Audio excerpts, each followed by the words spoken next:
kasih.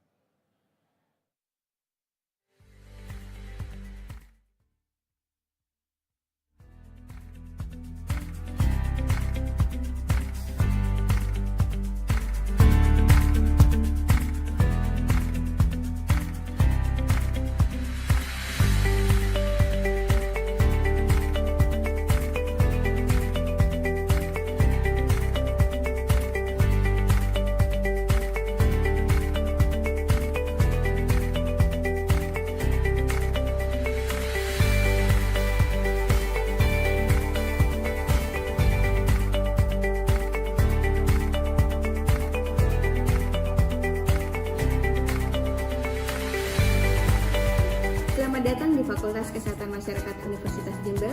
Fakultas Kesehatan Masyarakat Universitas Jember berdiri sejak tahun 2002 dengan dua program studi, yaitu Program Studi Kesehatan Masyarakat yang terakreditasi B dan prodi baru sejak tahun 2018 yaitu prodi Gizi. S.KM UNEJ mempunyai visi menjadi lembaga pendidikan tinggi kesehatan masyarakat yang menghasilkan lulusan berkualitas, profesional, berbasis Agro-Coastal community yang berwawasan lingkungan. Untuk mewujudkan visinya, Fakultas Kesehatan Masyarakat Universitas Jember bekerja sama dengan lembaga kesehatan baik yang berskala nasional maupun internasional. Salah satunya adalah Asia Pacific Consortium for Public Health dengan harapan FKM UNED bisa menjadi motor penggerak dalam meningkatkan derajat kesehatan masyarakat baik di level nasional maupun internasional. Profil lulusan Fakultas Kesehatan Masyarakat Universitas Jember untuk prodi Kesehatan Masyarakat yaitu menjadi seorang manajer, inovator, researcher, apprentice, komunitarian, leader, dan edukator. Sedangkan untuk profil sarjana gizi menjadi seorang pengambil keputusan pelayanan gizi, manajer dan care provider pelayanan gizi, supervisor pelayanan gizi, supervisor pendidikan dan pelatihan gizi, dan inspirator gizi di masyarakat, serta pelaksana penelitian gizi. Terima kasih.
Ladies and gentlemen, as we are about to begin, for the sake of a successful event, we appeal to all attendees for cooperation to turn off your mobile phone or any other device to silent mode to avoid interruption.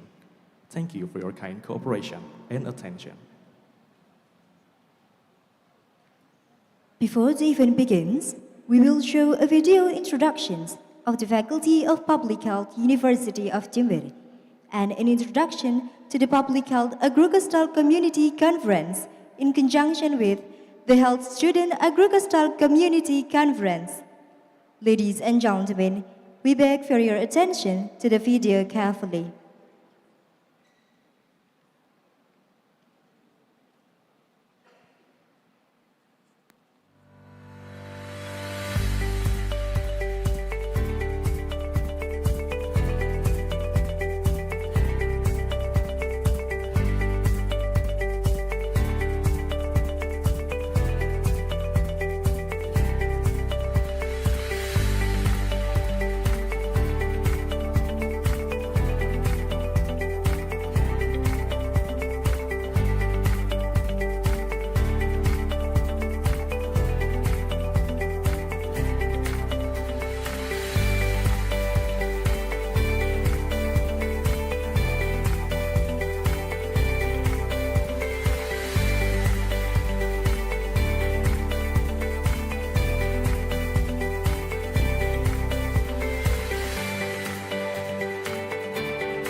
Fakultas Kesehatan Masyarakat Universitas Jember.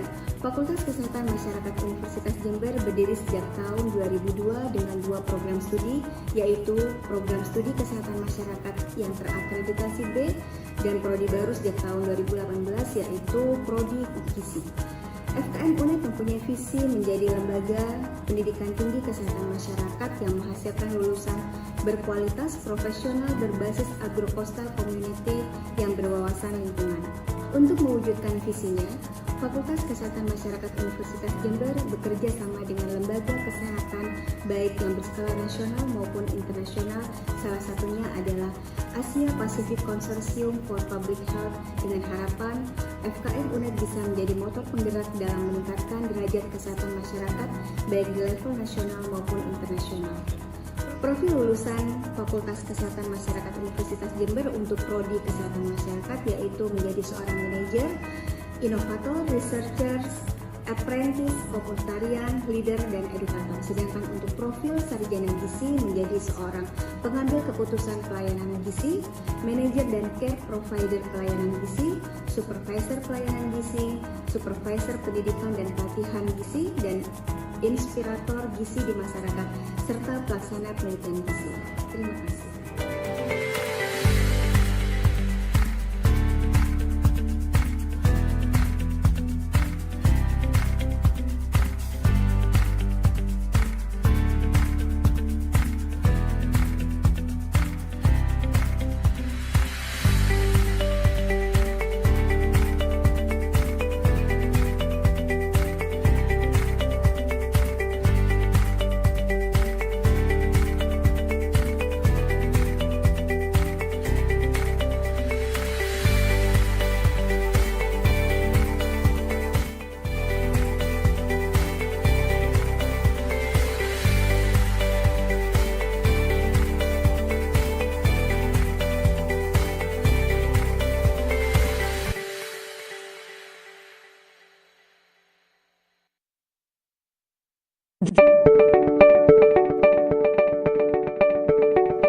Most of two-thirds of Indonesia's territory is covered by sea waters, making Indonesia known as an archipelago country. Indonesia also have a subduction point of the major tectonic plates with ocean waves passing through it. This makes Indonesia's marine wealth undeniable. Being in a tropical climate and located in the Ring of Fire, make the land in Indonesia contains a large variety of mineral, where the fertility rate is unquestionable. Therefore, there is no doubt that agricultures and plantations are becoming a high reliable sectors in Indonesia. Fakultas Kesehatan Masyarakat Universitas Jember dengan visi menjadi lembaga pendidikan tinggi kesehatan masyarakat yang menghasilkan lulusan berkualitas, profesional, berbasis Agro-Coastal community yang berkesan lingkungan, berkomitmen turut andil mengoptimalkan potensi tersebut melalui upaya preventif dan promotif pada pelayanan kesehatan masyarakat berbasis Agro-Coastal community. Untuk mewujudkan komitmen tersebut, Fakultas Kesehatan Masyarakat Universitas Jember menyelenggarakan PHAC berkolaborasi dengan HSAC yang akan menjadi wadah untuk kita semua mendiskusikan dan menambah wawasan untuk peningkatan derajat kesehatan masyarakat di wilayah pesisir, perkebunan, dan pertanian. Kami mengundang Anda semua untuk bergabung dalam PHAC Public Health Agro-Coastal Community Conference yang kedua berkolaborasi dengan HSAC Health Student Agro-Coastal Community yang pertama. Kami tunggu kehadiran Anda semua di Jember pada bulan November 2023.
Ladies and gentlemen, before the event begins, please allow us to deliver a safety induction, which is a safety procedure for all of us.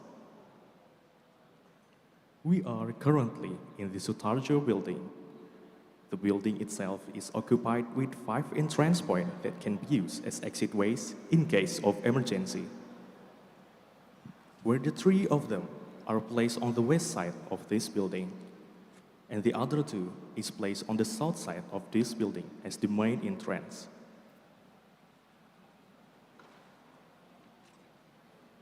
The toilet is located near the main west entrance of this building. At any time, if any disaster happens during the event, The first thing that we need to do is not panic and exit the building immediately. But don't run and keep your head down until you reach the assembly point.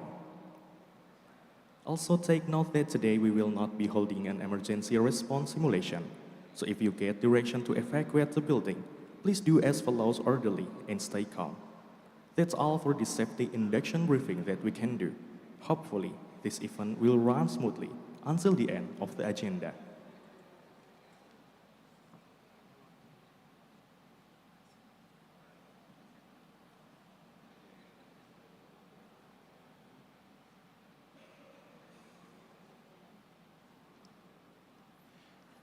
Assalamualaikum warahmatullahi wabarakatuh.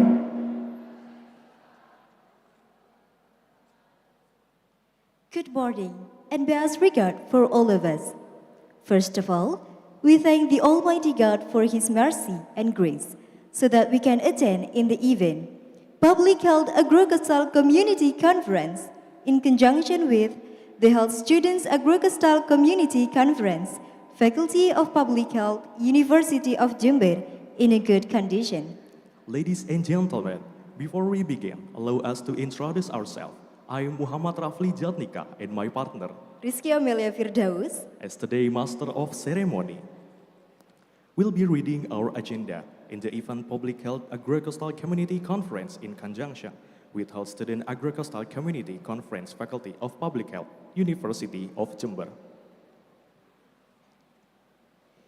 the Honorable Rector of Jember University, Mr. Dr. Insinyur Iwan Taruna, Master of Engineering IPM. The Honorable Speakers, Assistant Professor Kraiwuth Kallawicha, Ph.D. Profesor Asnawi Abdullah, B.Sc, Ph, M.HSM, M.Sc, HPPF, D.L.H.M, Ph.D.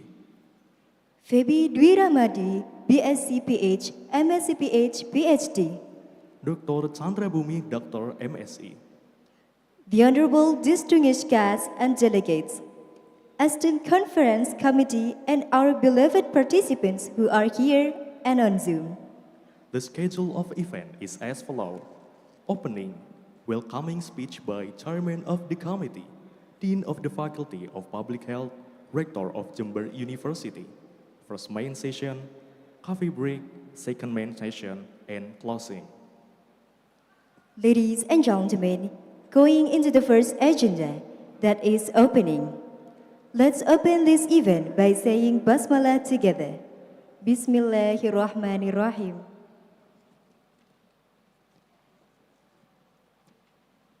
May this event be held with no obstacles from the beginning to the end. Amin, amin, ya rabbal alamin.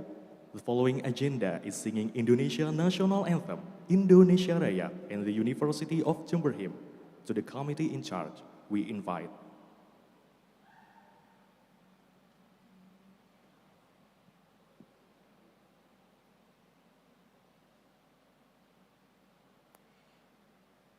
the Rector University of Jember, the Dean of the Faculty of Public Health, the Dean Deputies, and the audience are being asked to stand up.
Dean of the Faculty of Public Health, Dean's deputies, and the audience are pleased to be seated.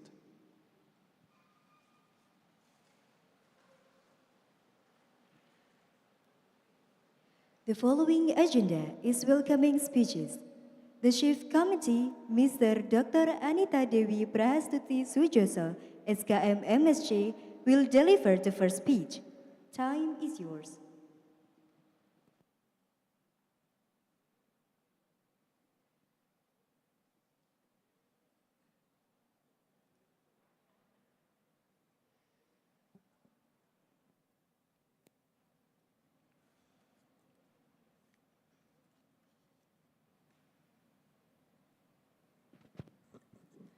Bismillahirrahmanirrahim. Assalamualaikum warahmatullahi wabarakatuh. Good morning, the Honorable Rector of Jember University, Mr. Dr. Insinyur Iwan Taruna, Master of Engineering. The Honorable Speakers, Professor Asnawi Abdullah, B.Sc, Ph.D, M.HSM, M.Sc, HPPF, DLS, HTM, Ph.D. Febi Dwi Rahmadi, Ph.D, Ph, M.Sc, Ph.D. Associate Professor Kraiwuth Kallawicha, Ph.D. and Dr. Chandra Bumi, Dr. M.Sc. The Honorable distinguished guests and delegates, esteemed conference committee, and our beloved student.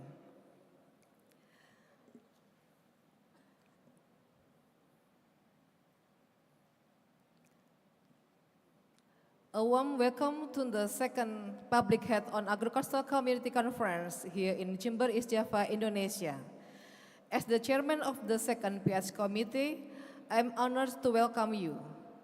Public health has taken center stage in recent years, and this conference provides a valuable platform for experts and practitioners to come together, share knowledge, and chart the course forward. Our theme, strengthening health security and health system resilience in the Southeast Asia region, reflect the dynamism and resilience required in this transformation time.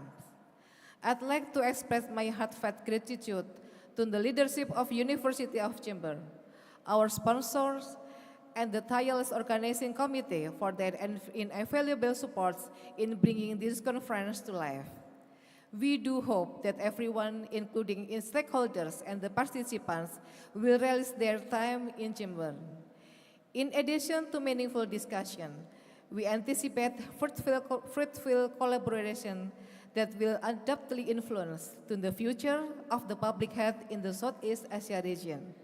The smiles of satisfaction on your face will be a rewarding result of the committee's diligent preparation.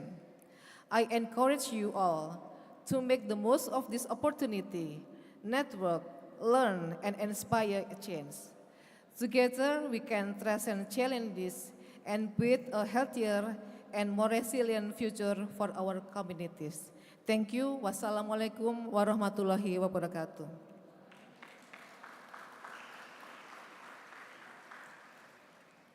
We would like to say thank you.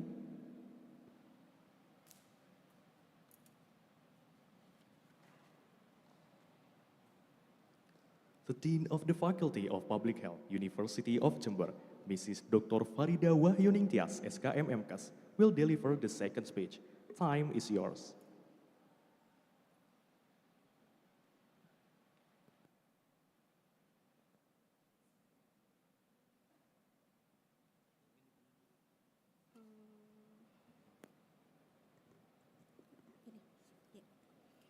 Bismillahirrahmanirrahim. Assalamualaikum warahmatullahi wabarakatuh. Good morning. The Honorable Rector of University of Jember, Dr. Insinyur Iwan Taruna M.Eng, the Honorable Speakers, Professor Asnawi Abdullah, Ph.D, Febi Dwi Rahmadi, Ph.D, Assistant Professor Kraiwuth Kallawicha, Ph.D, Dr. Chandra Bumi, Dr. M.Sc, the Honorable distinguished guests and delegates, esteemed conference committee, and our beloved students. Let me express on behalf of the Public Health Faculty, University of Jember, our warm welcome to second Public Health on Agro-Coastal Community Conference in conjunction with the first Health Student Agro-Coastal Community Conference. Today marks a historic milestone for our Faculty of Public Health as we host our very first international conference, and I am deeply honored to have you all here with us today.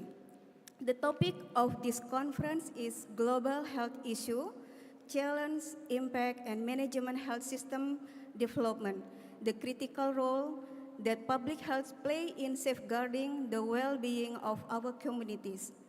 At the Faculty of Public Health, our unwavering commitment revolves around the crucial intersection of agriculture and coastal health within our society. In rural, agriculture, plantation, and coastal communities, we often encounter unique cultural characteristics, traditional customs, and distinctive traits. These, at times, present challenges to health, yet they also offer remarkable opportunity as potential solution to the very health problem we seek to address. As we gather here today, it is imperative to recognize that global health challenges are complex, multifaceted, and demand international cooperation. The ongoing pandemic has reminded us to health knows no boundaries. It is a collective concern that transcends geographical limitation. Thus, the significance of Public Health Agro-Coastal Community Conference extends far beyond these falls. It is an opportunity for us to join hands, exchange ideas, and share solutions that can impact not just our local communities, but communities worldwide. We envision that Public Health Agro-Coastal Community Conference and subsequent conference will continue to expand on an international scale. This progressive will not only this conference captive event for our esteemed colleagues, lecturers, researchers, and practitioners, but will also foster development of knowledge and the expansion of collaborative networks. As we embark on this journey of shared knowledge, dialogue, and collaboration, I encourage each of you to actively engage in the session, embrace the diversity of perspective, and collectively seek innovation solutions to the challenges we face. Together, we can save the pay of healthier and more resilient future for our communities and nation. Finally, please enjoy the conference. May Allah subhanahu wa ta'ala, God, always give blessing to all of us. Amin ya rabbal alamin. Wassalamualaikum warahmatullahi wabarakatuh. We would like to thank you.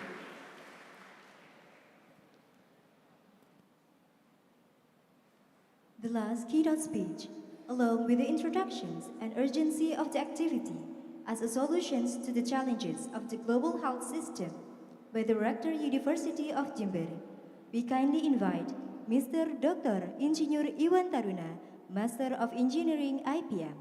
Time is yours.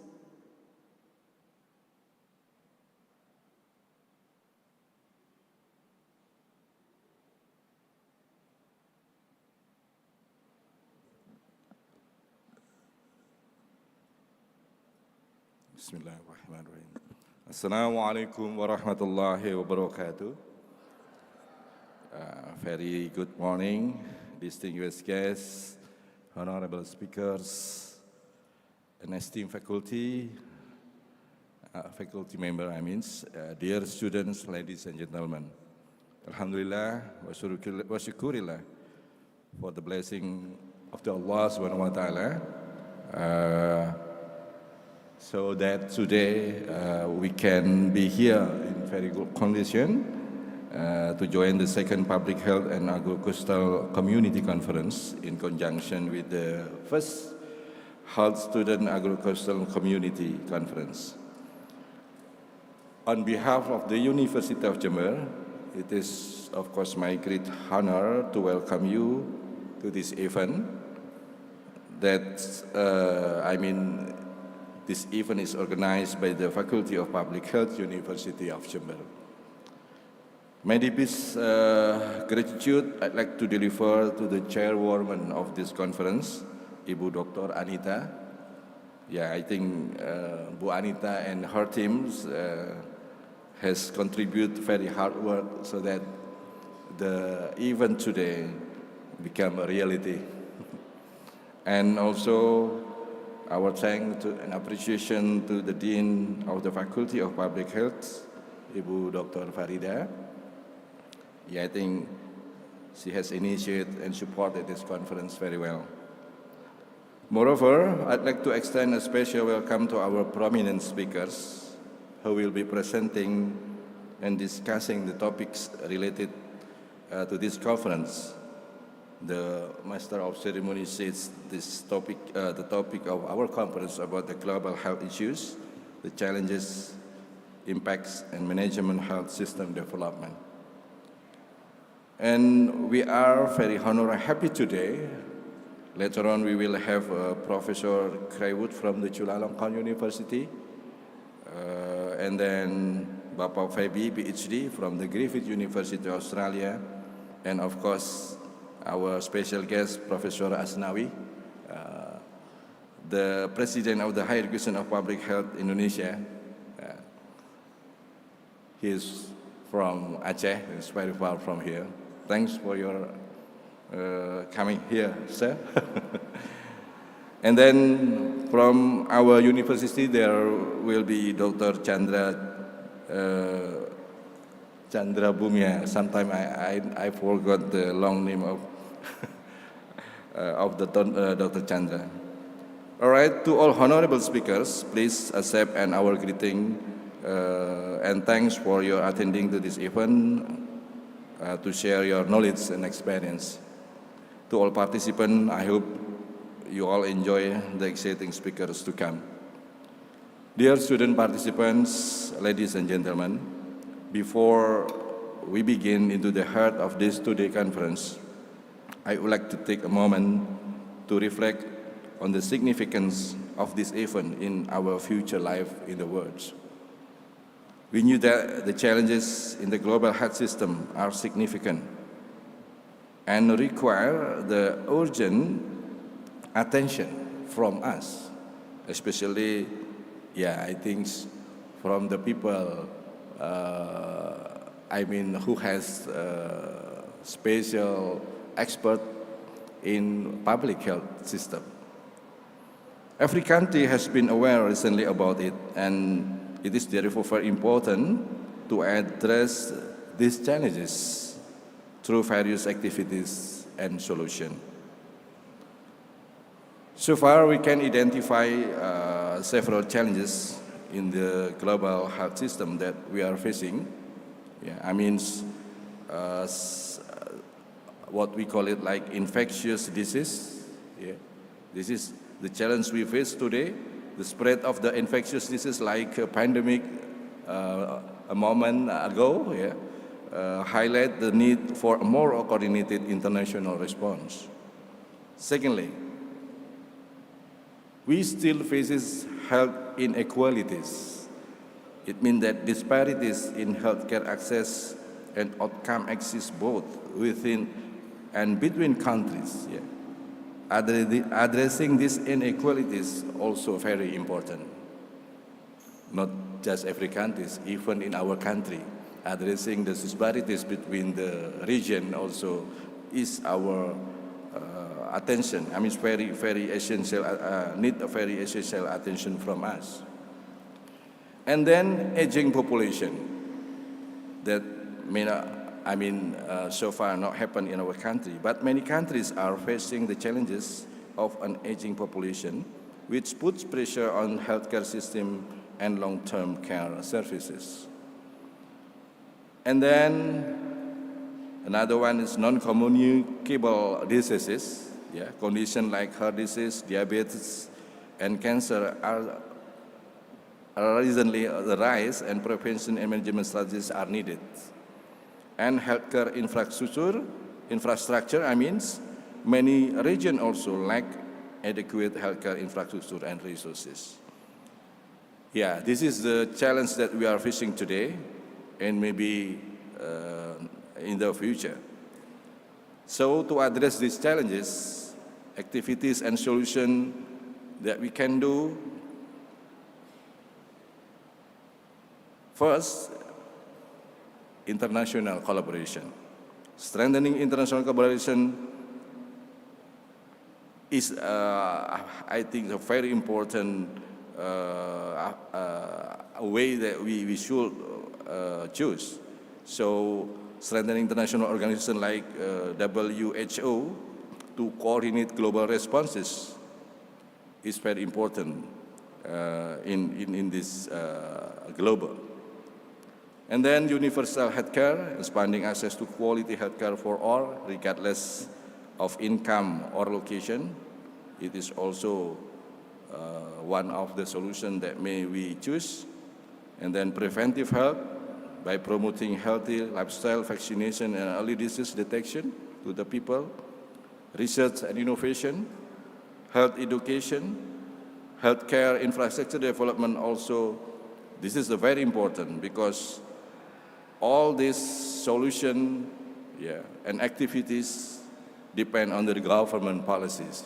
So this government policy to implement policy that prioritize the public health and healthcare access is also very important to tackle the problem in global health system that we are facing. In summary, addressing the challenges of the global health system requires a multifaceted approach. I mean, multifaceted approach involving government, international organization, healthcare provider, and individuals. Accordingly, I do encourage this conference to promote extended opportunity in research collaboration with various stakeholders. Also, as mentioned by the Dean and also the Chairwoman, we hope this conference will inspire us to be more productive in this field and also enable further improvement of our work. Well, let us just begin this conference. I may say that firstly, by following Bismillahirrahmanirrahim, I inaugurate officially this conference.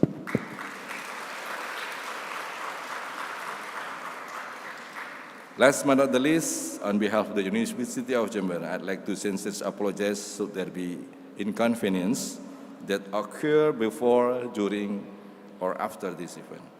May God bless us with good health so that making this event successful and enjoyable. Thank you. Wabillahi taufiq wal hidayah. Wassalamualaikum warahmatullahi wabarakatuh. We would like to thank you.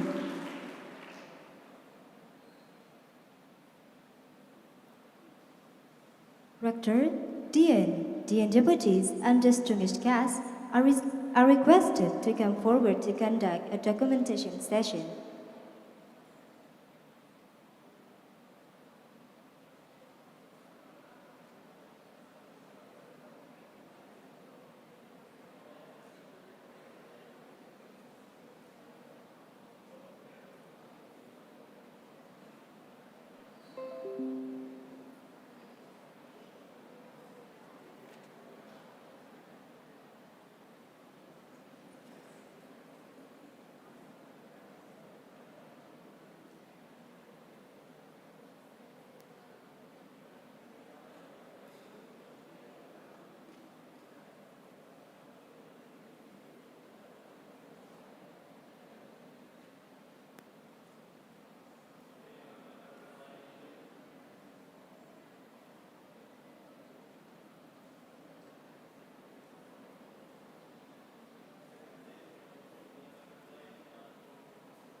We would say thank you to Mr. Dr. Insinyur Iwan Taruna, Master of Engineering IPM, for coming. We allow you to continue into the next agenda. Before we proceed to the next presentation, there will be a traditional dance performance by UKM PH Songo, Faculty of Public Health, Jember University, named by Tari Lestari Alamku. For the committee that is in charge, the time and stage are yours.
Moving on to the next agenda, which is the presentations by our remarkable speaker in this event. Our stunning moderator will lead this section. But before that, allow me to read curriculum vitae of our moderator today.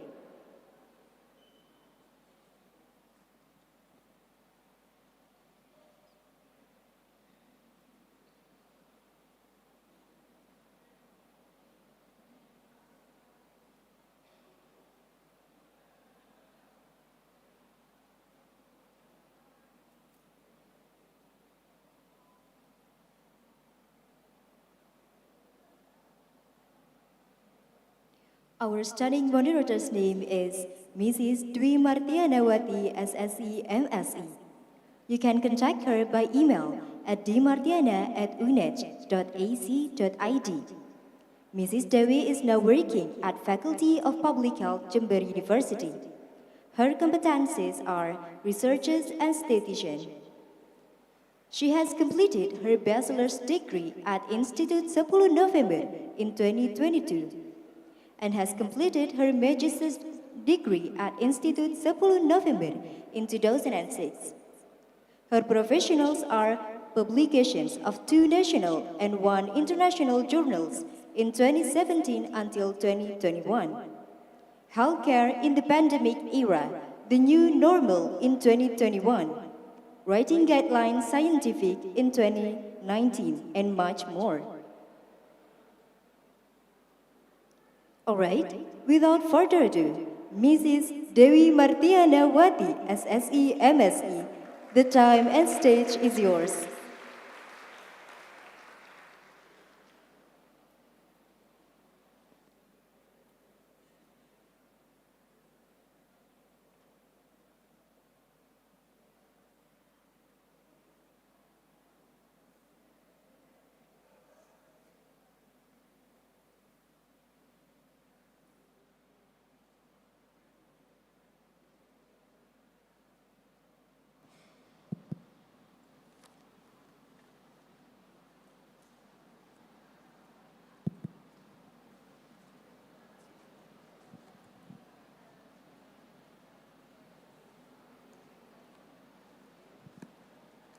Okay, Bismillahirrahmanirrahim. Good morning, ladies and gentlemen. On behalf of steering committee, I would like to welcome you in our second, PHAC, HSAC 2023, with our topic with global health issues, challenges, impact, and management health system development. All right. Hope all of you are doing well. Is it all right? Yes. Okay. Actually, it's my first time on a big event, so yeah, yeah. Thank you. In this first session, we will have our 2 speakers, which is Prof. Kraiwuth, Kallawicha, and Prof. Asnawi here. Prof. Kraiwuth Kallawicha from Chulalongkorn University, and he will be with us during our online session through Zoom meeting. And then Prof. Asnawi Abdullah from AIPTKMI. Before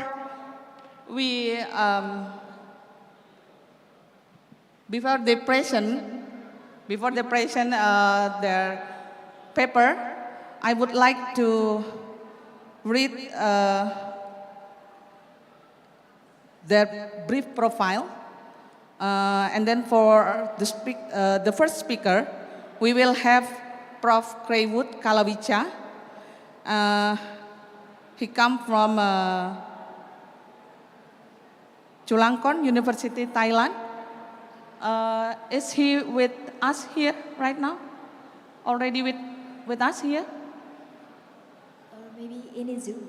Yeah, already with us? Prof. Kallawicha, okay, good. He is a researcher, and then he got a postdoctoral fellow, Department of Public Health and National Taiwan University Hospital at National Taiwan University since 2015 till 2016. His expertise is on health and what's the work factor affect stress among lecturers. Yeah, his expertise is on health safety. Okay, that's our brief profile of Prof. Kraiwuth Kallawicha. And then he will talk mainly about control the source of work accident to solve global health issue, which is part of our main topic today. So, is he already with us? Okay, and then our second speaker here, yes, good morning, Prof. Kraiwuth Kallawicha. Oh, yeah, thank you for being here with us to have our session today. And then for the second speaker, we will have Prof. Asnawi. And then I would like to invite Prof. Asnawi to be here with me. Okay, Prof. And then, ladies and gentlemen, please welcome our two speakers.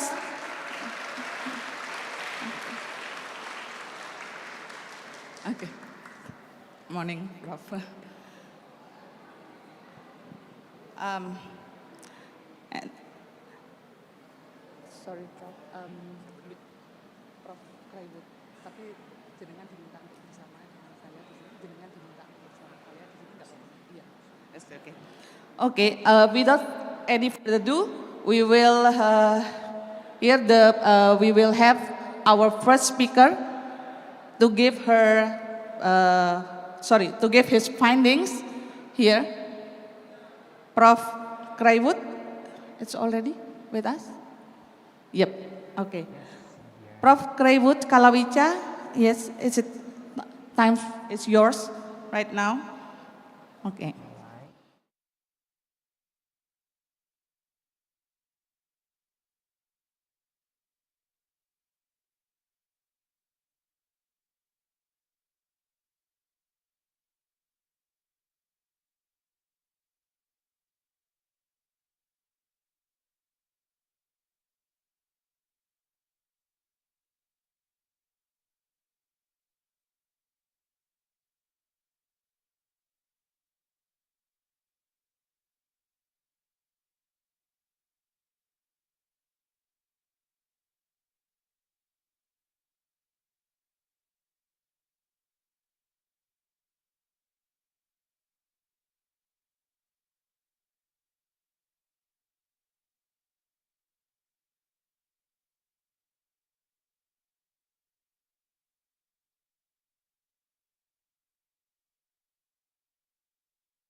consequence, it's related to the economics as well.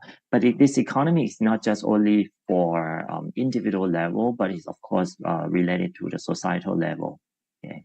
As I mentioned earlier, if it's like individual level, injury can cause problem with the worker themselves, right? It could be they're faced with the big medical bills after got injury. They have to hospitalize in the hospital for a long time, and they have to pay for that. Sometimes the worker doesn't have fully coverage from their work. But of course, in many countries, they have this kind of laws and regulation to compensate for this kind of, how to say, like event or accidents after work. Okay, so the company will pay for that, or even the government will pay for that.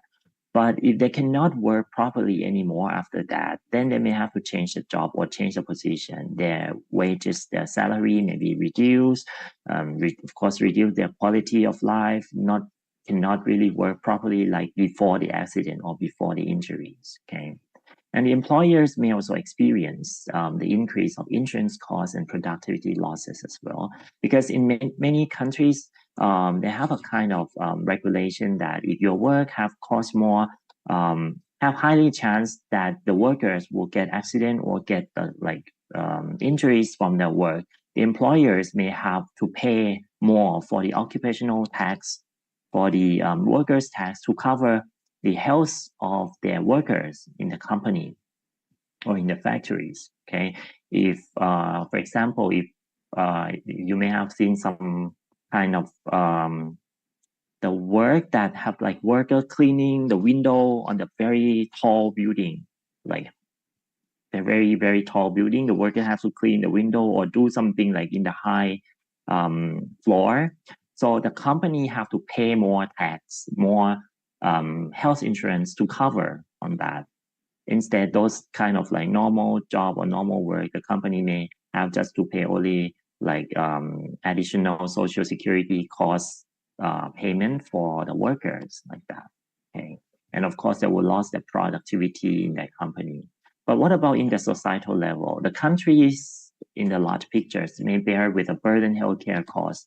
If lots of people got accident, got injuries and affect to their work and was a burden of health-related things from their work, the country will also have to allocate the budgets to cover or to compensate or to try to do something to minimize those kind of injuries, and of course to help the factories or the industries to increase their productivities as well. Okay. As we know that there are so many factors that will affect to the accidents, case accident and safety at work. There are two main things that affect this. The first thing is unsafe act here. Unsafe acts like action of the workers that will affect to the accident condition of their work. And the second one is unsafe condition. Okay, let's get back to this unsafe act first. The unsafe act is like action of the operator while they're working, which may cause the accident, such as these kind of like working in the unassigned use of machinery or equipment they never used before, or they are not the one who responsible for that kind of machine, but they wants to do, or they use it without properly training, or the worker have like less experience working with this kind of machine, or the machine use it for a long time, overload, or with a very excessive speed, but the worker didn't really carefully enough. Okay, or unreasonable removal of the protective equipment from the machines. Like let's say the machine have some protection, but eventually the worker remove it out without like proper reason to do that.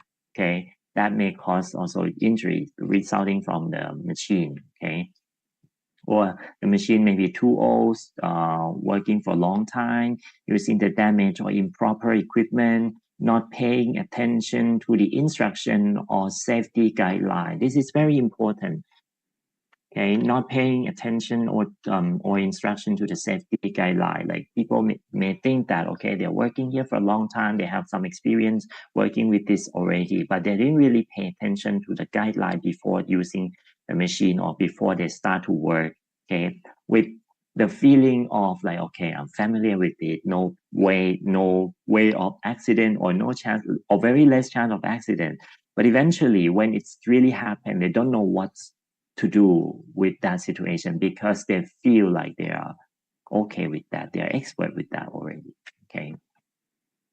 Moving or lifting a large or heavy material with unsafe gesture or method. This is also very important. Many times that people have to carry things very heavily, especially in the factory or sometimes in the agricultural work, you have to carry a big load of product or a big load of raw materials like that without proper posture, like ergonomic things, like, or you didn't put on your PPE to support your bag or something to support yourself in order to carry those kind of heavy, and it will definitely directly cause like pain or injury in your body, okay?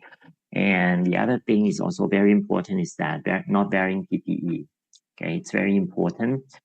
Those who have to work with a kind of agriculture but expose a lot of dust in the maybe container or like storage area, that you're wearing a mask or like proper mask, many level or many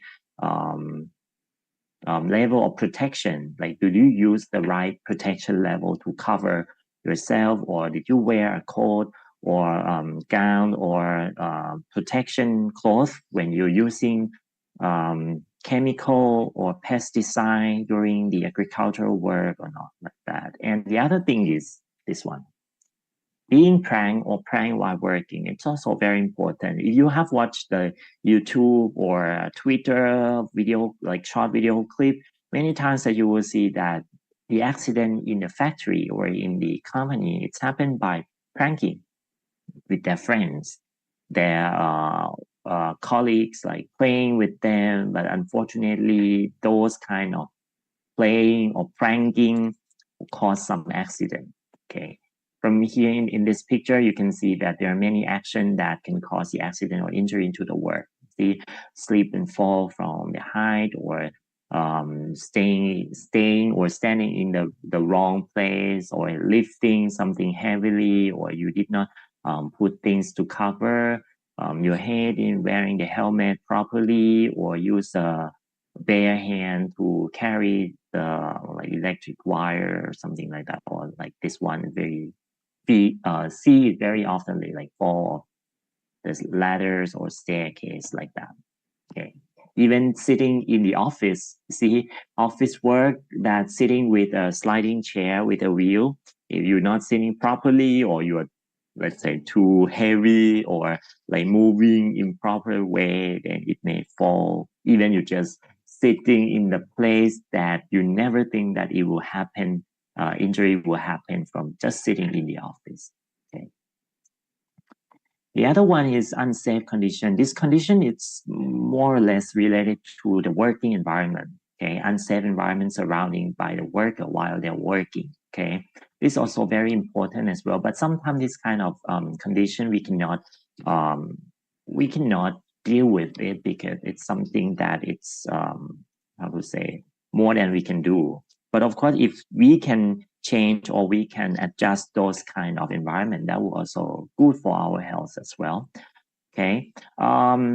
The unsafe conditions, such as here, the machine do not have a protective equipment. Remember, I just mentioned in the previous slide that if they have a protective tools there, but you move it without like proper or reasonable things, that's action, right? But if the condition in front of the machine or near the machine doesn't have any protection, or the place that you put the machine doesn't really have, how to say, like spare space that if something happened, you can move out quickly or something like that, that will also affect, okay? Equipment, tools, machine are not suitable for work.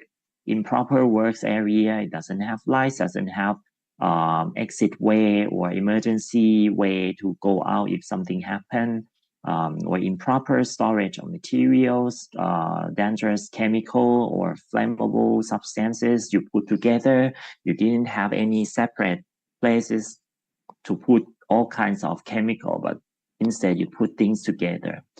So if something happened, those kind of chemical may have some interaction between each other and cause maybe fire or erosion or cause some kind of toxic gas that affect to the workers who work in that confined space. Okay, no hygienic or convenient of the workplace, insufficient lighting, no proper ventilation and ventilation system, no proper warning system. This is also very important, no proper system. If something really happened, let's say fire happen or explosion in the workplace, does that workplace have like kind of like smoke detector or fire detector or sprinkler that can spray out the water to stop the fire like that? Okay, or if gas leak in that factory, do they have a kind of machine that can detect the gas in the air and alarming? For example, working in the mining, like underground, or in the wastewater treatment plant tank, the very big tank, if the gas like hydrogen sulfide, nitric oxide release, do they have a kind of warning? Okay, lighting also is very important. If it's very dark, very dark in the workplace, not enough light, then there's like people, like workers who work there who cannot see things properly, then it's easily to have some problem there. Okay, as mentioned and related to the topic here today, the work accident, it's global issue. It's not just only workers at the workplace. It's considered like global issue because around the world now, especially during this after this, like before the time of pandemic, like the world economics can raise up by many kinds of industrial, right? But we have struggling during the pandemic time, like COVID-19. But after that, all kinds of industries, factories, or agriculture start to work again, rising again. After we worry with the pandemic, now we are worrying with like how to increase the productivity, increase the economy. Okay, so it comes to the industries, come to the factories that have to work more, recruit more people to work. So if something happens, like that's global issues, okay? And every year you can see that many like workers, millions of workers worldwide suffer from occupational accidents and diseases, okay? Not just only accident, but diseases from work as well, okay? Sometimes it's like chronic disease, you start working every day with this condition, repeatedly work or repeatedly exposure to some kind of chemical or biological agent in that workplace. So you can have, in one day, you can like trigger your health to get some like adverse condition, okay? And different from other industries, from like construction or manufacturing, healthcare workers and agricultural workers also face something different. For example, infectious disease. Okay, those kind of disease that may cause from the work environment, like healthcare worker, they have to work with those kind of biological hazard materials, especially during the COVID-19. You can see that like the red bag, right, the biohazard bag everywhere in the hospital. So the workers have to expose with that kind of things, or if they have to work with the patient with some kind of like communicable disease, so it's very easy for them to get infection.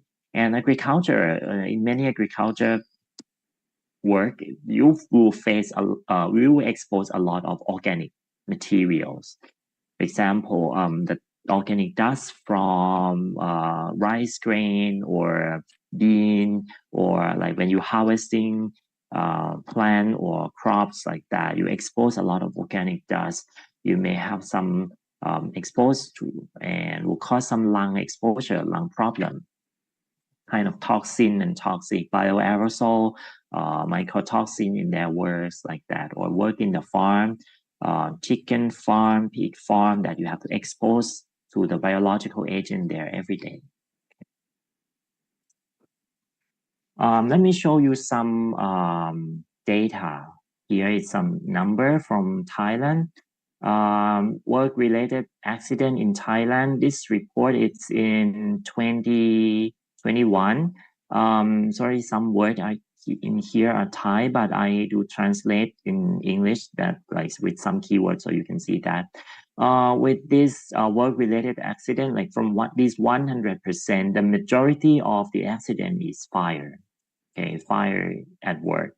It's a big contribution to this event, in the work accident, which contribute to like 92.8% here.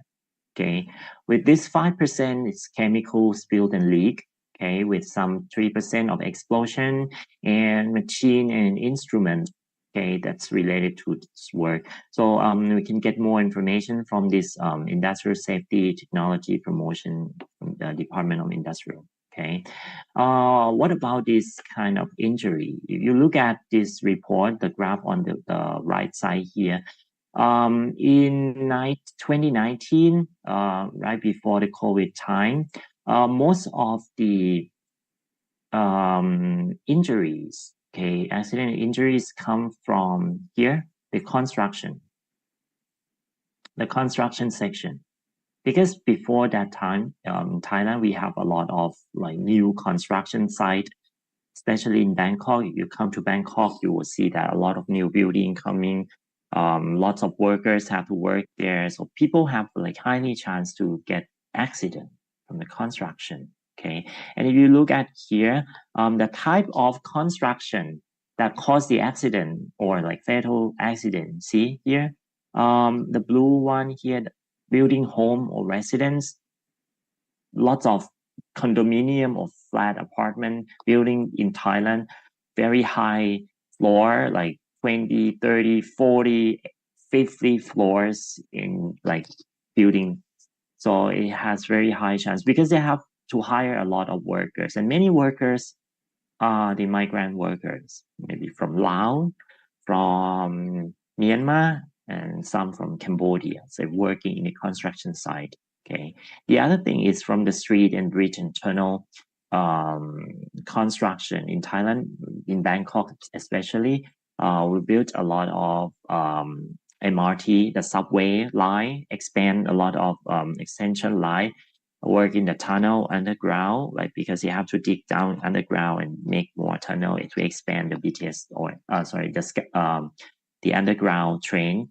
So people have to work there a lot with less oxygen under the ground, with less light, confined space, and using the machine. So it caused a lot of problem to the workers there. Okay. Let's get more big pictures in the like global here from the Great Britain statistic. This stat is from last year in 2022. You can see that here the number of work-related health ills and health, not just only disease, but of course with the accident and injury. From this number, you can see 0.6 million workers sustaining a non-fatal injury in 2021 to 2022. And 123 workers killed in work-related accident. Okay, got accident at work and died, 123. And what about the economics impact here?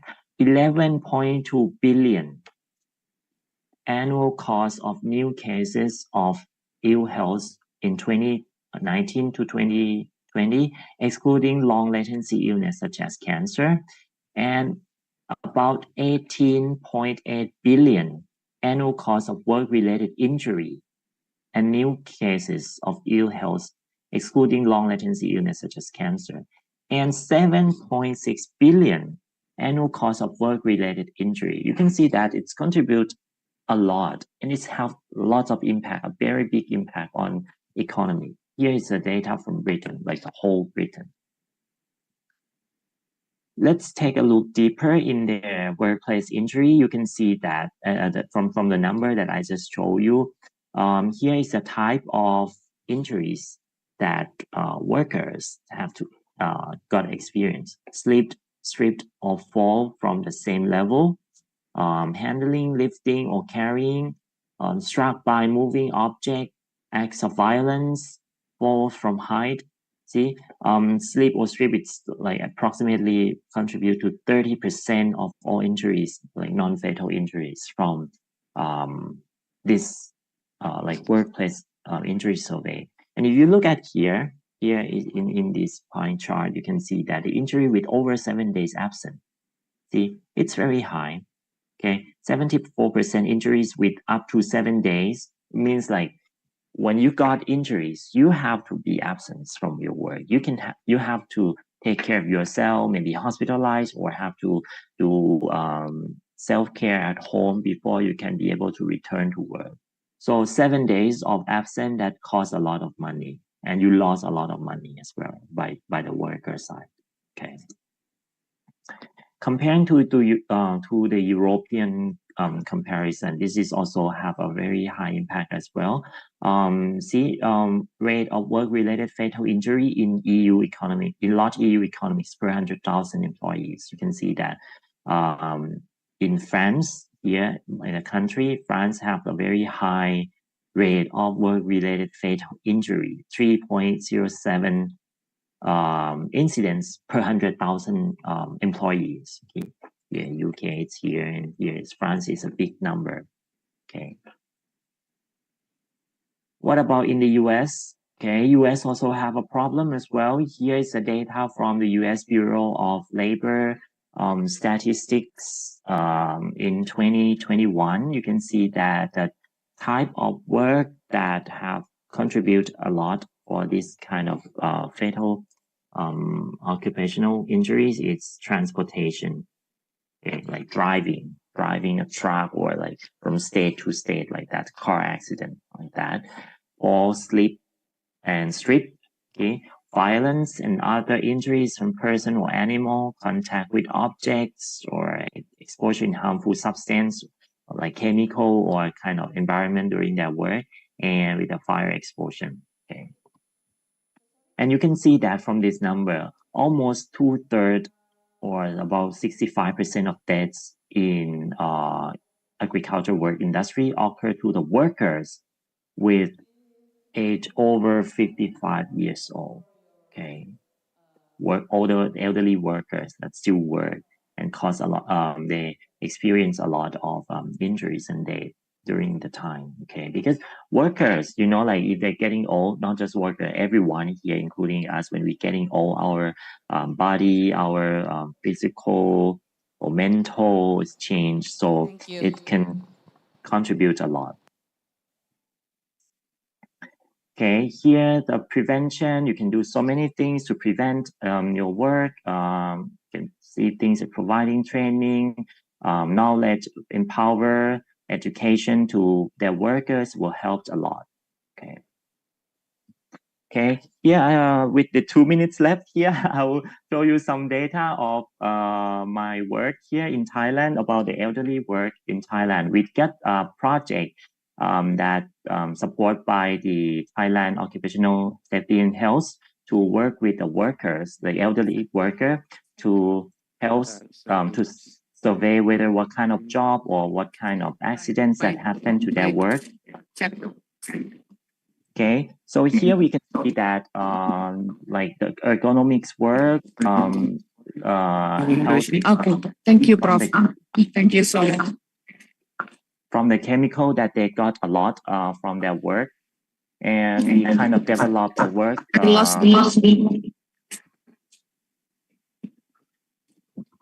We developed the work related checklist that to check whether the kind of work is related or safety to them or not.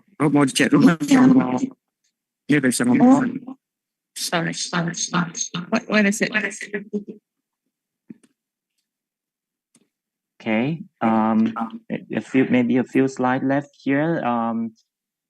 We kind of like categorize the risk level of the workers, like especially the elderly, and we give them the score, like what kind of job or the job is suitable for them to work or not, and we give them some recommendation to check before they start to work whether they're suitable to work or not. And of course, we also check with their health and personal condition before they start to work. And eventually, we come up with some checklists that we can use for evaluation the safety for the workers before they start to work, to let the workers themselves and the company to determine whether they should do their work or not. And if they have high risk of the work there, then they can change their job or change the position or do something to renovate or modify the working condition. Ajahn, And yes. sorry, the time is up, Ajahn. Okay. All right. So I will end up here with some report. So if you're interested sorry, more, you Prof. can Kallawicha, take a look with for this report. You still have 10 more minutes. I think it's 5 more minutes. So sorry for that. Okay. Please, Yep. Yeah, sure. I'll just end up with here. So this report related to the could you please occupational. make it more briefly, maybe? Yep, sure.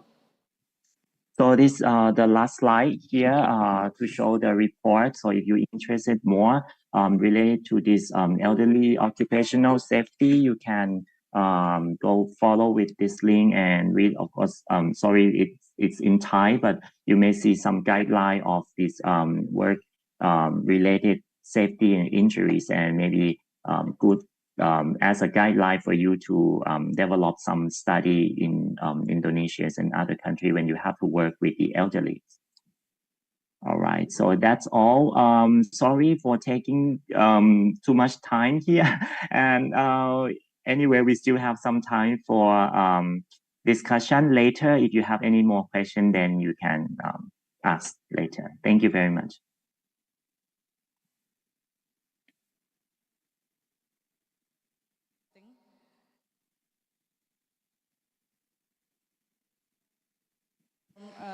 Applause.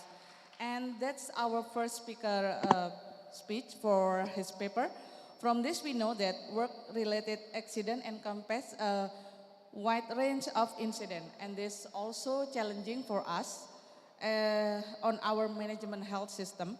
And one of this is countries will bear the burden of healthcare costs, and it affect company will pay more tax and so on. I hope all of participants here write down a little note on a piece of paper maybe to prepare the question on our next session. And here we have, we've come to our next session, and in this session we have our second speaker, and that is Prof. Asnawi, who will present his paper, which is mainly about the potential of digital health strengthening global health resilience. But before that, allow me to read his brief profile. Okay, Prof. Asnawi got his Ph.D. from Monash University, Prof, right? It's very popular amongst Indonesian students in Australia. And then his focus on epidemiology of chronic disease and modeling risk factor. According on my note, he's already published so many papers, both national and international paper, and it's mainly on recently. He published on a journal entitled Peer Stigma, Consequence, and Anti-Stigma Strategies in Adolescents with Mental Disorder as Qualitative. And without any further ado, Prof. Asnawi, we will have your session here. Is it all right, Prof? Okay, sorry. I repeat again. Without any further ado, this session is yours, Prof. Thank you. And please give him a warm applause before he gives his speech, his paper. Thank you.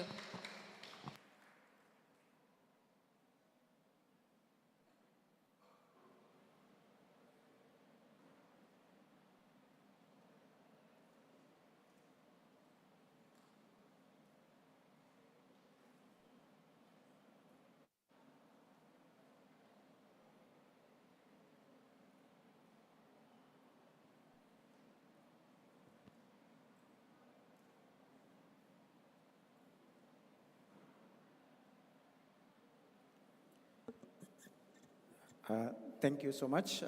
Bismillahirrahmanirrahim. Assalamualaikum warahmatullahi wabarakatuh. Innal hamdalillah wa syukurillah wassalatu wassalamu ala rasulillah. First of all, I would like to thank you for conference organizer for inviting me to this prestigious conference. It's a really great honor to be here with all of you. My presentation entitled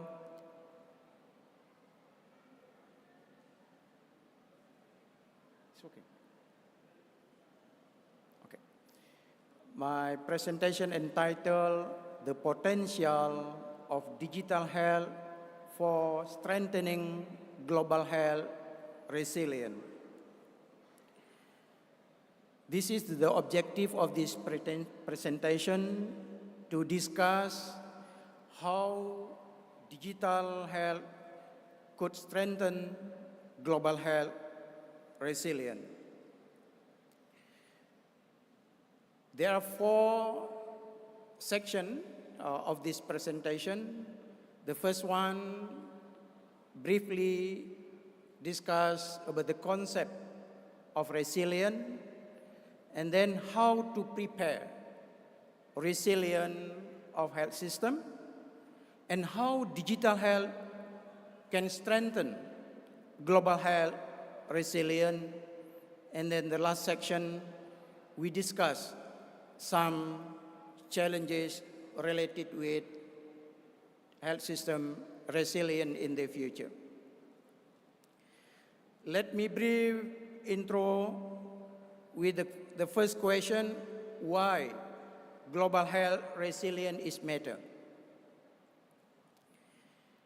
If we look at back the pandemic, COVID, show us recent public health crisis, show us how vulnerable our global society and our global health system are.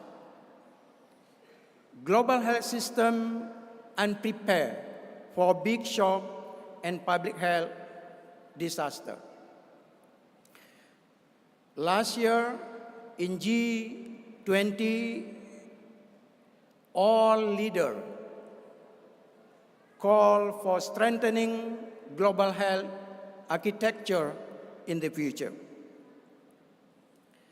All leaders argue a need for rethinking our current global health architecture. We must build a robust and a resilient health system to prepare the next shock, the next pandemic and disaster. So the following question, what we mean by global health system resilience? What are the key concepts of health system resilience? One of definition, we can see here, health system resilience is the ability to prepare for, manage, and to learn from the shock, to learn from disaster or pandemic. There are 4 stages of shock cycle. The first one, preparedness of health system to shock. Stage 2, shock onset, and stage 3, shock impact and management, and the stage 4, recovery and learning from this disaster. If we look at this figure,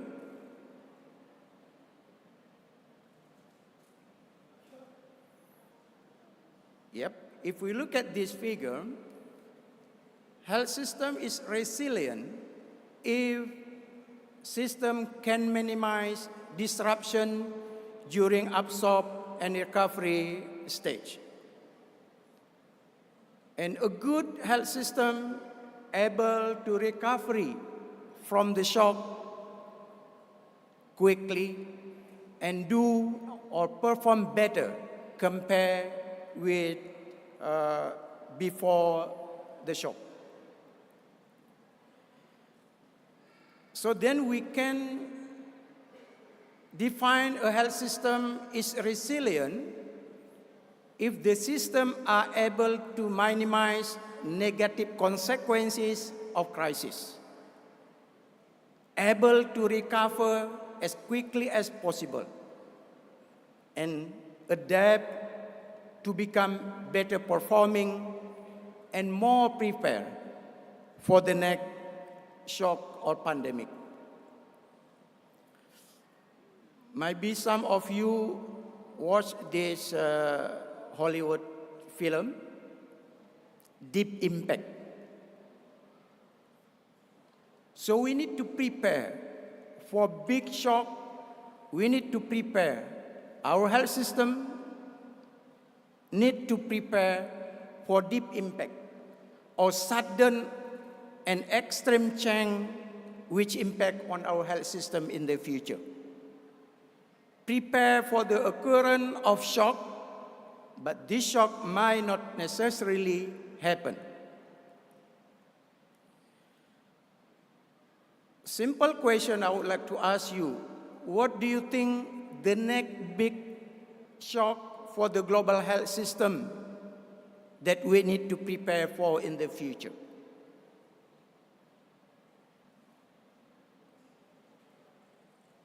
Maybe we have different opinion, but some of you might agree the next big impact for health system is technology disruption.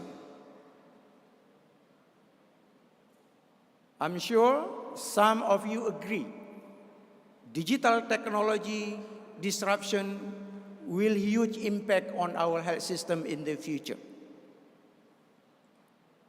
Digital technology will create what we call new social determinant of health.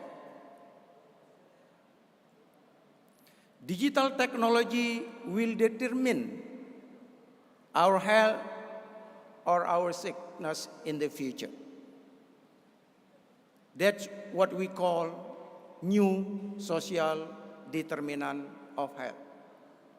Digital technology disruption also have implication or raise new type of disease associated with digital technology. Digital technology disruption will create new social lifestyle of us. This will impact seriously to our health system. I strongly recommend it to read this good paper, discuss digital disease, 21st century disease related with digital technology. We need to prepare for disruption technology. We need to prepare for new social determinant of health and new type disease in the future. Our health system must prepare for this shock or pandemic.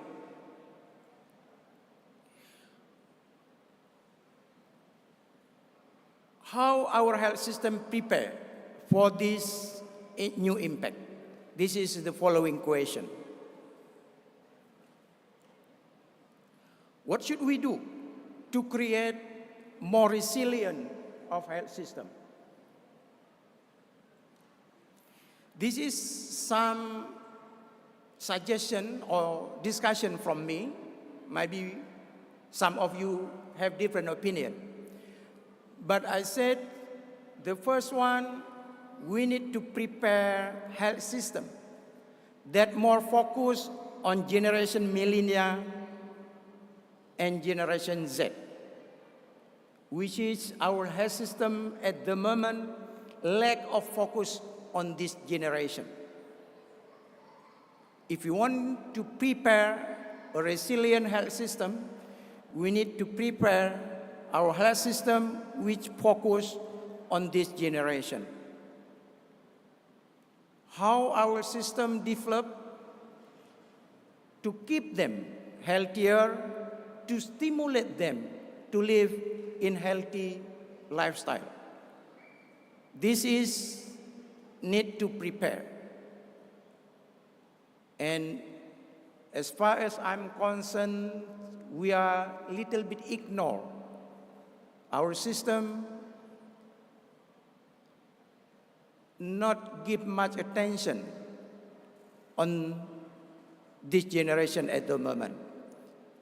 But in the future, we need to prepare.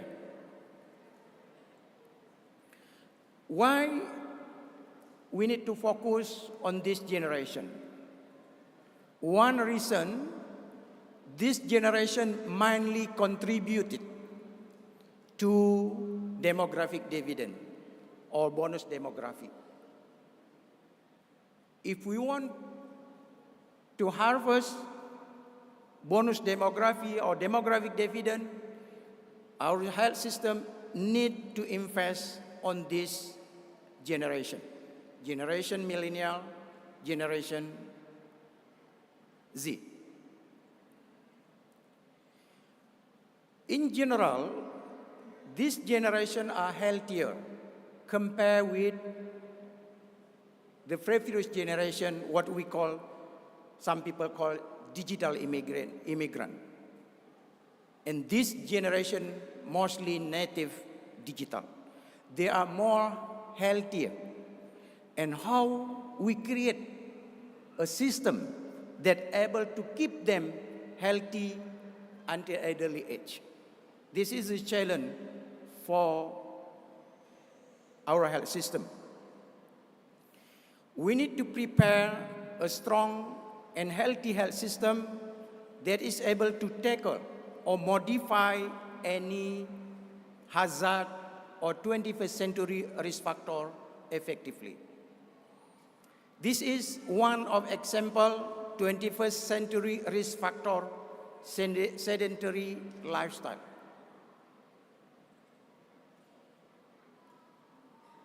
Maybe some of you have lifestyle like this. And consequently, the obesity prevalence is increasing and huge impact on non-communicable disease. How to create our health system? How to develop a massive policy transformation and investment to change high-risk behavior to healthy lifestyle society. We need to prepare this generation to make our health system more resilient, and also we able to harvest demographic dividend.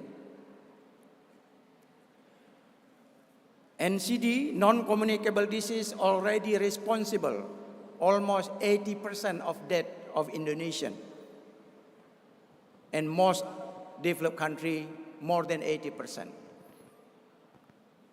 We cannot handle